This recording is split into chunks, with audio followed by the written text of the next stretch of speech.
Welcome to Soulful Sundaze. Soulful Sundaze, full of life, full of joy. When the walls getting louder, you ain't gotta break down. No, you ain't gotta break down.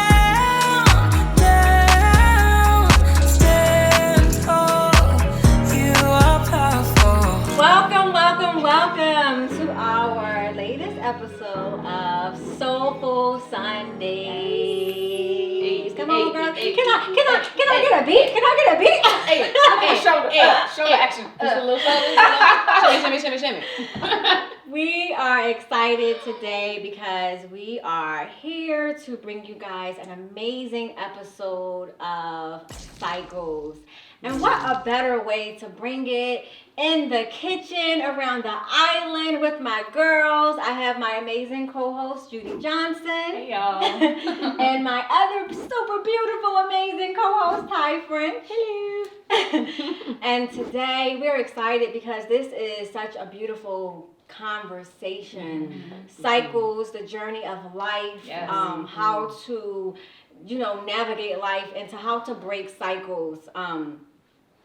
So I just wanted to open this conversation on, just navigating and sharing our journey, our story. So we've been here, how many episodes now? Quite a few. Yeah. And we haven't really shared our story. So today is that day where we just wanted to shed our light onto you guys, the light that we had to find, because it wasn't always light. There was some cycles that we had to break in our journeys and our experiences. So let's share our story. Let's tell the people who we really are. Okay. The cycles that we had to go through to get here today. Yeah. But first, champagne. Champagne! Please. Yes. Cheers. Cheers. Cheers, y'all. Cheers, everybody. Oh, that's good. Ooh. So, who want to start? Because this is one of them episodes where I might need some tissue. Yeah, me too, maybe. I don't know. We'll see. Let's get there. Well, I'll jump into it. Okay. I'm Judy Johnson, born and raised in Jamaica, and moved to the States when I was 10 years old. I'm very attracted and drawn to the entertainment world when I saw my sister competing. She was beautiful, Miss Jamaican pageantry. But when I came to America, my whole goal was to try to find my place. And I kept looking for, acceptance, love. I didn't know that this is what I was looking for at the time. All I knew was, I'm told I'm pretty and there's a runway and this and that, and needing to be affirmed all the time, even though I grew up with both mommy and daddy in the house. And I found myself, again, looking outward for love, affection, and attention, and I ended up getting married at a very young age. Stupid mistake. No. Okay. It was stupid for me because I knew better, but again, I was in my feelings. I was in my feelings of they doing this, they doing that, nobody's paying me attention. Oh, attention is coming from this grown person. And I made a mistake I made an adult decision as a child, and I kept making adult decisions with the childlike mentality. That's good. That was a cycle that I know I've broken, but there's some remnants there. Because from that relationship, it did not end well because we got a divorce, and thank God we have two beautiful daughters to love. That we've inherited from that relationship. But even though it was bad, I saw that happening over and over and over. Because again, I want love, attention, affirmation, and I needed to feel something. And that feeling kept bringing me into relationships that was no good for me. No good.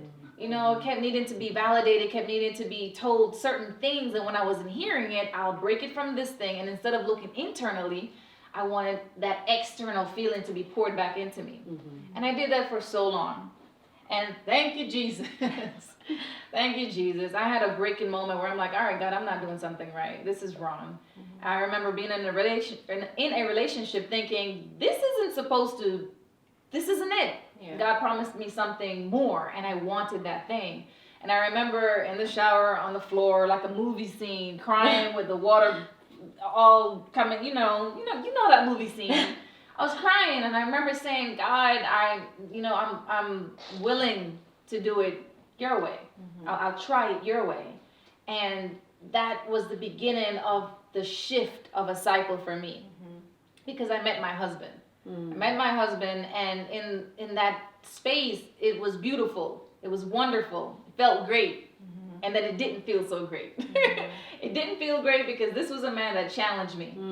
This was a man that showed me, you don't need to be affirmed by me. You don't need me to tell you certain things. Although I loved and enjoyed it, I started to realize, look inside. Yeah. Because that's where I needed to have this internal working take place, where I don't need him to do this, I don't need him to do that, because God has already established me.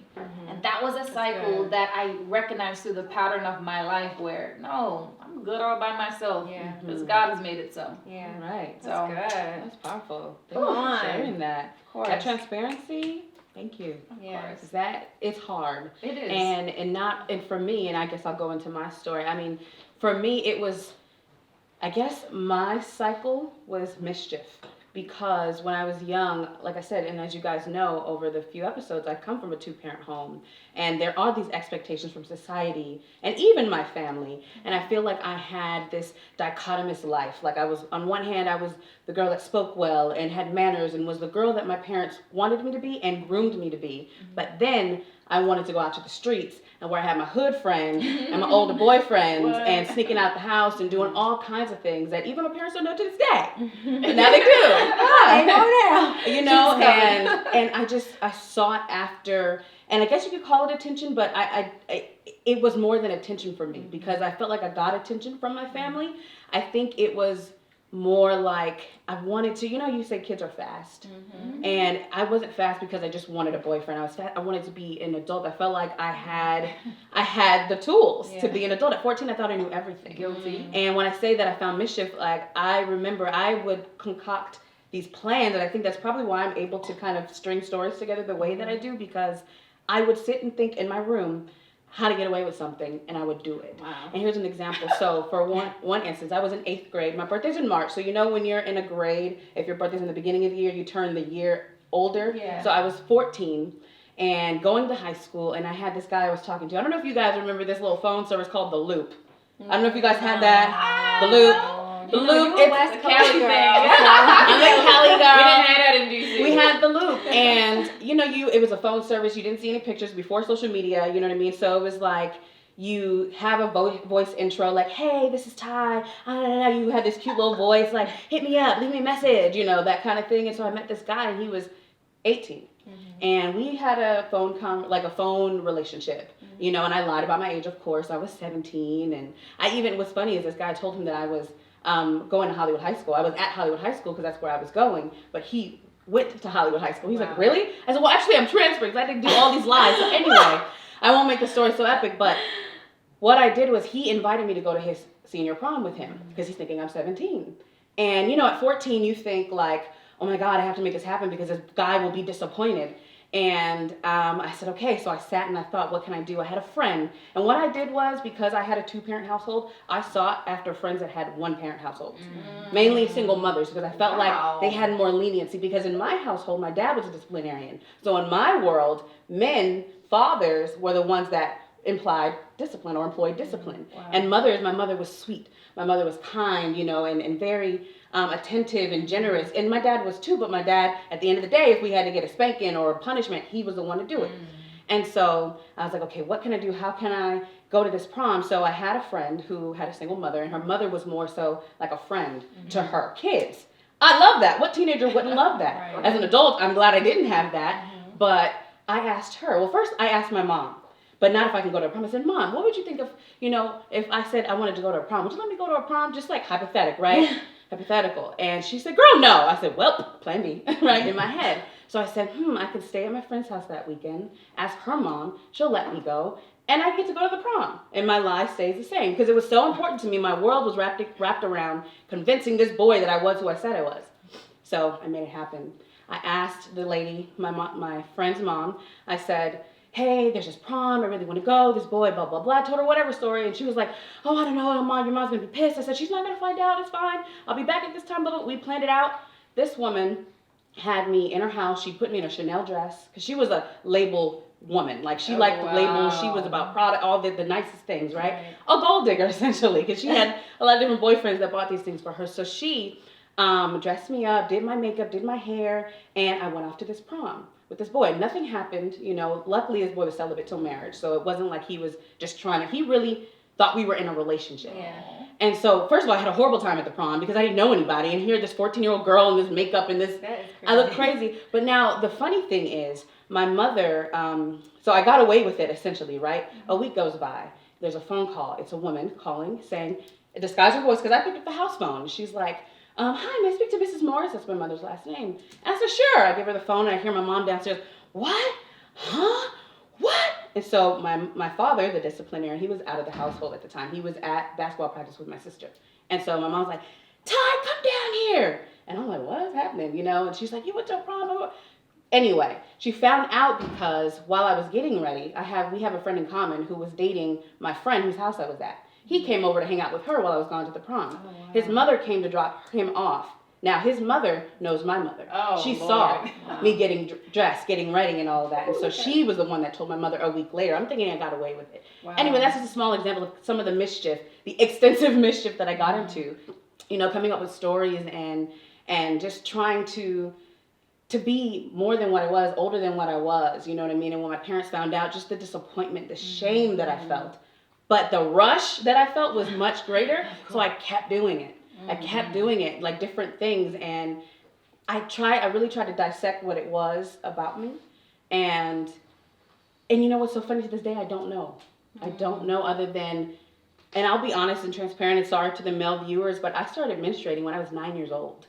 And so my body was telling me I was ready for womanly things earlier than I was. That's good. You know, and so I just felt like I'm ready to be in a relationship. I'm ready for this. I know everything. I thought I knew everything. Wow. I mean, your body was experiencing all these womanly things. Hormonal changes. Yeah, and so, at such a young age, it was like your mind had to catch up to that. Yeah, and so one thing I'll say, because this is only one example of some of the mischief, but one thing I'll say, God has always been at the center of my life. Mm-hmm. Always. Ever since I was a little kid, I was 4 years old preaching in the shower. My dad was like, you stand on the thing and preach in the shower.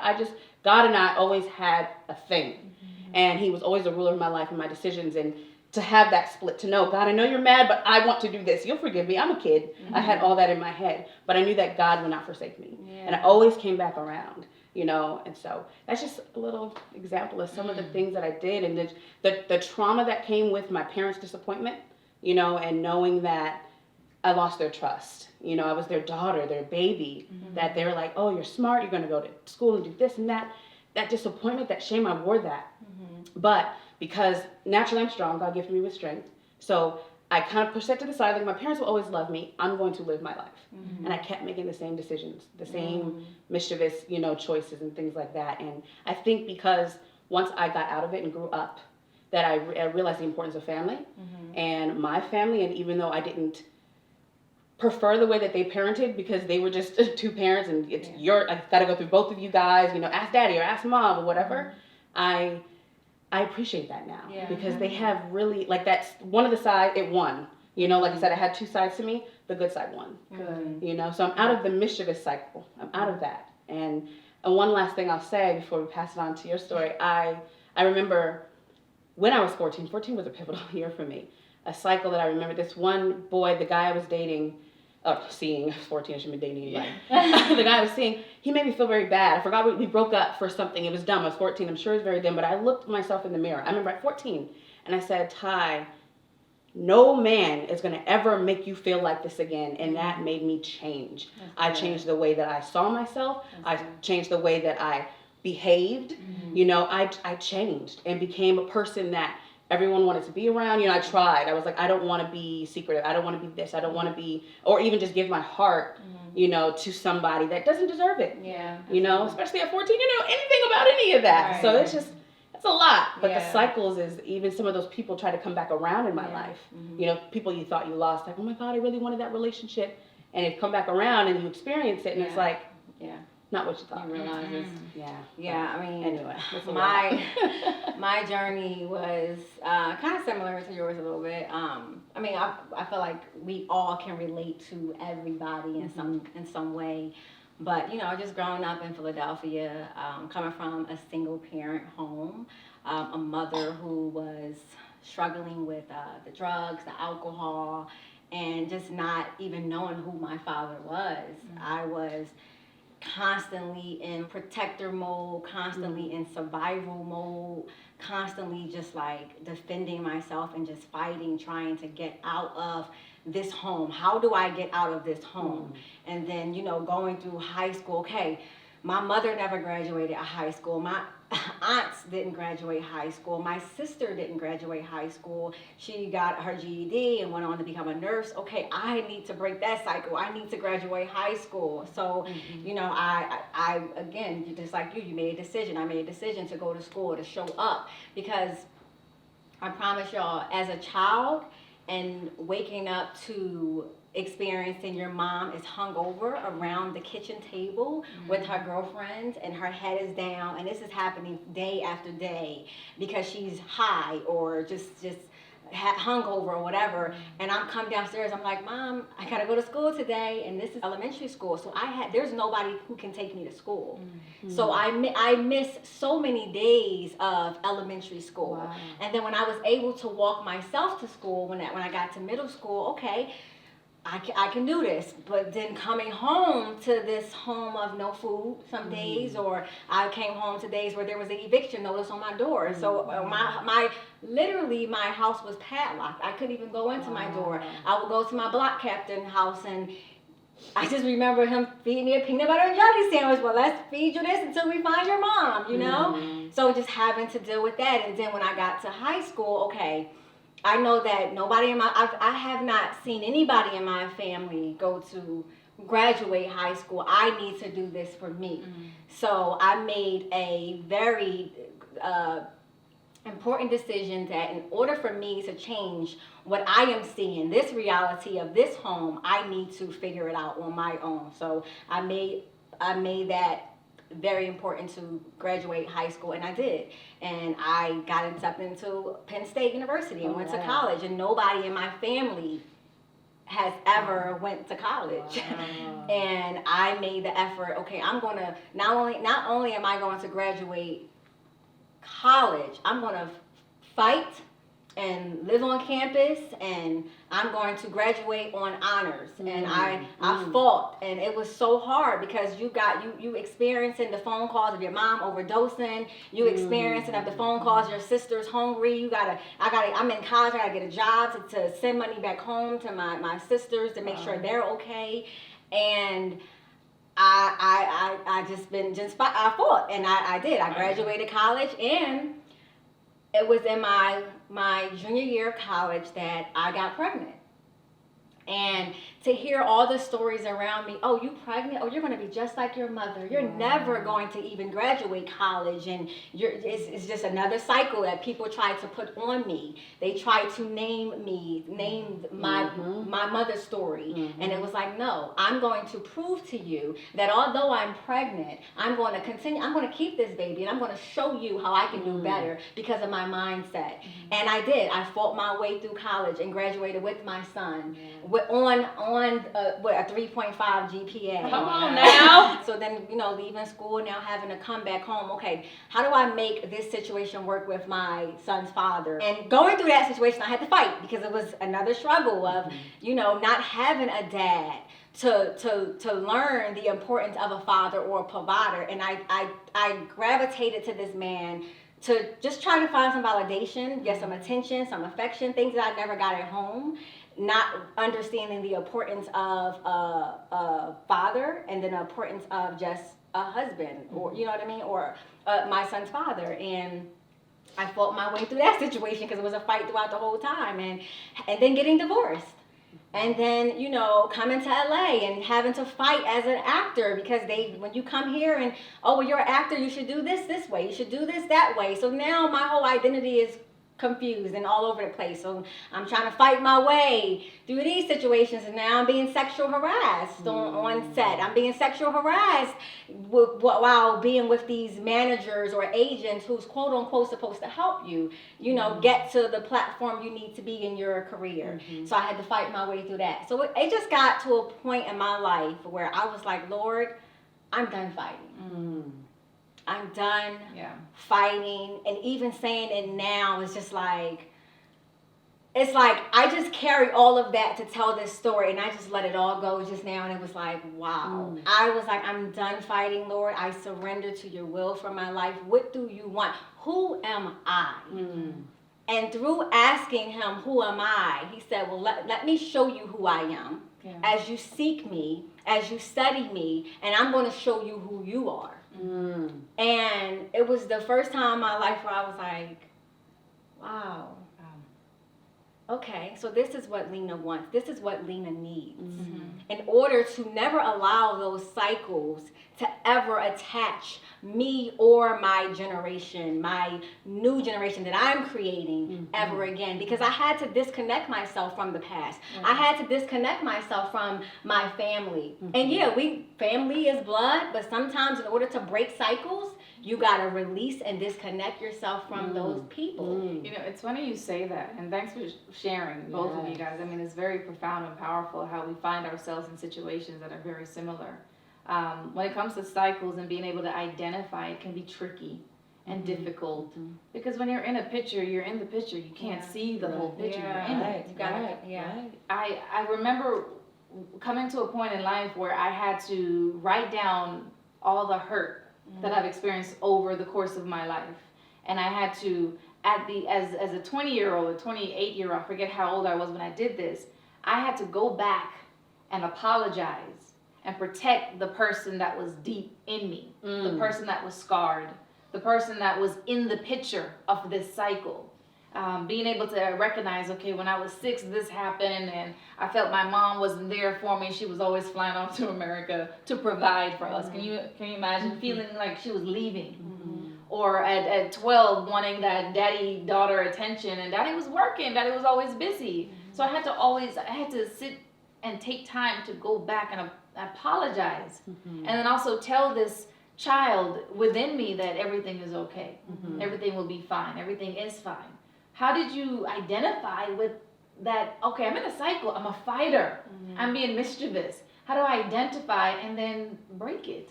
Yeah, I'm gonna be honest. Like for me, it took 20-something years for me to break that. And I remember when I met my husband now, I knew that I could not enter into a new situation without letting go of the past. I knew that if I wanted to create a new reality, if I wanted to create a new legacy, it literally took a lot in me to just like, Lord, I need you. Because it wasn't something that you can say like, okay, I'm gonna just change tomorrow. Yeah, it's a decision, but it's so much more than that. You gotta really dig deep and like start finding your greater source, because you gotta understand that God puts trauma and crisis into our lives in order to shape us so that he can create us for a better person, a better purpose. Trauma is crisis. It's literally a moment or a circumstance so that God can make us and create, so that we can walk in our true calling, so that we can be who he created us to be. Because if we don't go through hardships, then we can't experience life. And pressure makes diamonds. Yes, it does. In order for us to go through pressure, we got to be pressed. We got to have our backs against the wall. If I didn't go through the things I went through in Philly, I wouldn't have a story to talk about. Right. If I didn't go through the trauma of not having my dad around, I wouldn't know the importance of having 2 parents in the home. I wouldn't understand the importance of that. So just going through the journey of life and just being tired of fighting, I had to literally I had to make a decision. I had to really decide, I don't want to go through this anymore. And I don't want to put my children or my family through what I went through. So I honestly, for me, to change, for my life to change, I had to go to my source. The person who gave me the situations and the circumstances and the journey. And although I know it made me a better person, I had to literally go to him to figure out a way I can reshape my future to create a better reality for what's to come for me and my children, so that when I leave a legacy, there won't be these type of cycles. Yeah. You know? And when you say cycles, because how I mentioned looking in the mirror and making this decision to break that cycle in terms of how that guy treated me and never talking like that again, that's why it's not cycle. Life isn't about a cycle, it's cycles. Yeah. So sometimes you have to make different decisions. Yeah. For the different cycles. Absolutely. Because I had a cycle of, like I said, with the boys, you know, and how they treated me. Then the cycle of my mischief. And then different cycles throughout my life. So sometimes people think that it's one decision. Like you were a fighter. Your cycle was fighting. So even though you had all these different instances in which you were fighting, the cycle was fighting. Yeah. And your decision was to stop fighting. Yeah. Mine, when I looked in the mirror, was to not allow myself to be treated that way. And then in turn, it allowed me to act differently. Yeah, I didn't act like the person who would be able to get treated like that. 'Cause people only treat you the way you let them. You know, you give them permission for how they treat you. Wow, it's funny you say that, because I definitely found myself in a place of thinking, wow, there's a revolving door that people keep coming in and out of my life. My feelings were being broken, and I kept thinking, I don't want this to happen anymore. Yeah. What do I need to do to stop this? And my decision came when I realized I don't want what the world has to give me.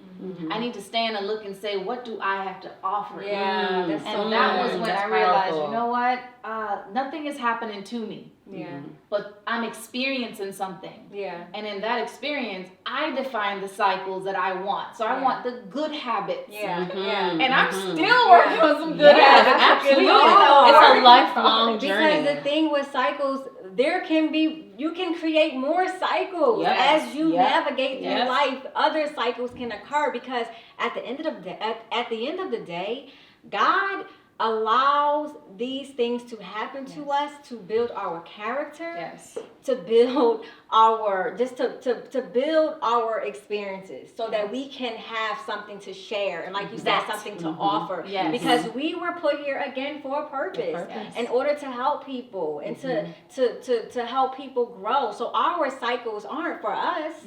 You know, like me having an 11-year-old son now, like my son know about my cycles. He know about what I went through, but the life he had now, he's total opposite, you know? My son has never experienced a time where there was no food on the table, or we couldn't do something that was a need, you know? That was a cycle that I had to break, you know? So I feel like cycles, it's a journey of life. It's an experience that we all have to go through. So we don't always want to run from things, because again, pressure makes diamonds. Yes. You know, through brokenness comes healing. Through brokenness comes our beautifulness. And you can't find the beauty in you until you're broken. Right. Yes. And then I'll say one last thing for me.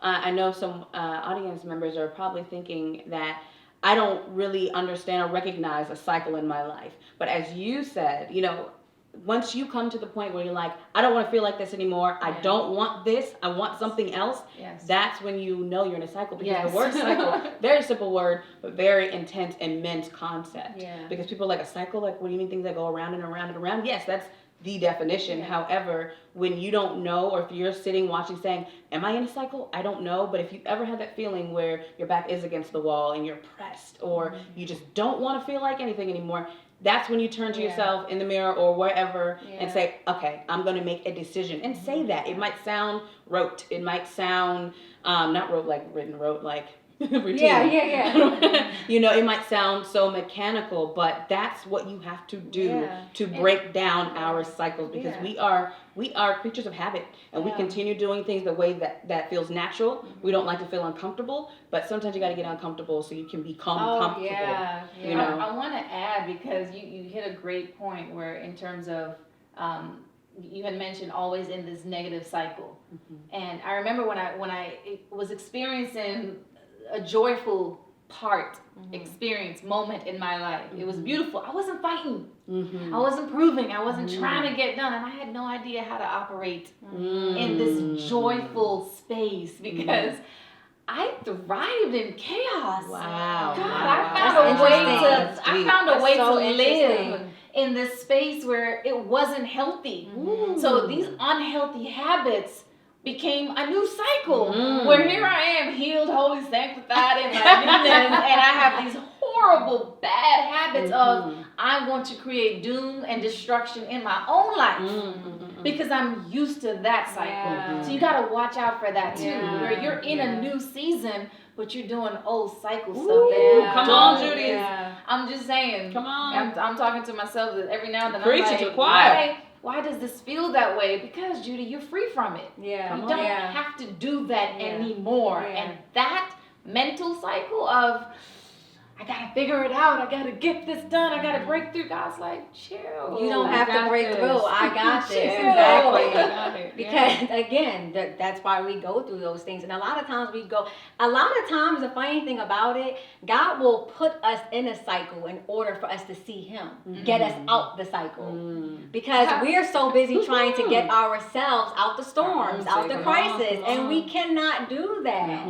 We can't, life is simple if we make it simple, but it's not for us to figure everything out. It's making the choice. It's to make making it the simple. choice. So you got to make the choice to break your cycle, to start affirming yourself, to get rid of doubt, to get rid of I don't want to fight no more. I'm going to surrender. Yep. I'm going to submit to what this way of life is so that I can know a better path. Yes. Yeah. How do I create a better path? So I'm excited that we got to talk about this topic today because I think it's going to be a lot of breakthrough for so many people. Yes, absolutely. Now, don't run from your cycles, guys. Try to weather them and go to your source and learn to affirm yourself and validate who you are because the cycles in life will name you, but it's up to you to not claim it. Can people actually comment and tell us what their cycles are? Yeah, What follow us at Soulful Sundaze and let's continue this conversation of cycles. Because maybe we might even bring a guest on. You know, one of you guys to come in and share the cycles you've been through and how you got out those cycles. Because guess what? Our story is important to help you guys, but your stories matter. Help us too. Yes. And then also comment on some topics that you want us to talk about. Yeah. You know, because we have a lot of ideas, but we want to hear your ideas because that's community and sharing. Yeah. And one last thing I'll say, I know I said that before, but get a tribe. Get a tribe that you can have these dialogues with. Because if you're surrounded by negative people that are feeding you negative things, that's part of the cycle. Yeah. But get a tribe that's aligned spiritually, mentally, you know, everything, emotionally, and so that's why we are Spirit-led Sisters. Get your glasses next time. And we are here every Sunday for soul-inspired conversations. Yes. We will see you guys next Sunday. We love you guys. Soulful of life, soulful of love. Soulful Sundaze.